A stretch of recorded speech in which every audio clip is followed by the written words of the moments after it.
Welcome to qnawire. Hi, so over here we're required to write down net ionic equations for the following species to show that they can act as Bronsted-Lowry base. So first of all, remember that a Bronsted-Lowry base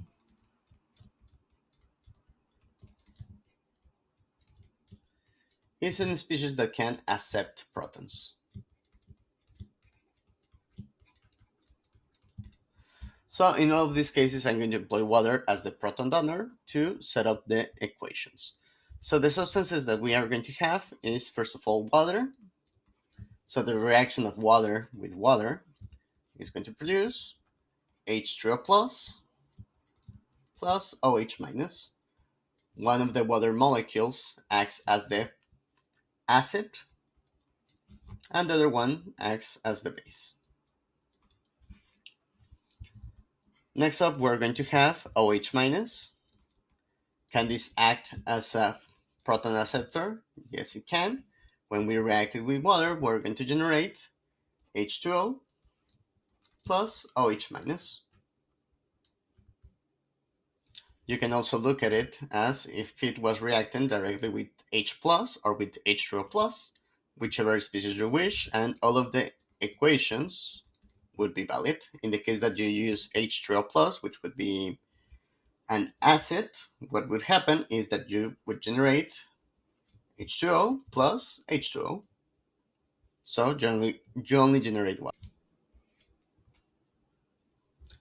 In the case that you use proton directly, then the only thing that is going to generate is one molecule of water. So it depends on the reactant that you want to use.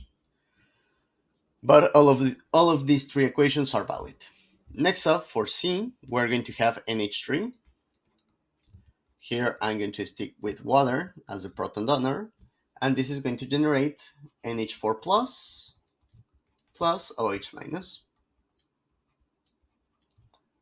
Here we are showing that the NH3 accepts a proton from water and generates NH4. Next up on D, we're going to have Cn minus. Same thing, this can generate this weak acid that is HCN plus OH minus.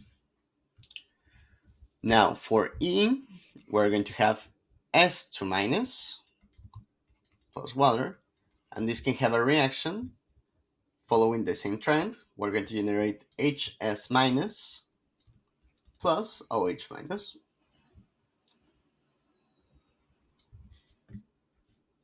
And finally,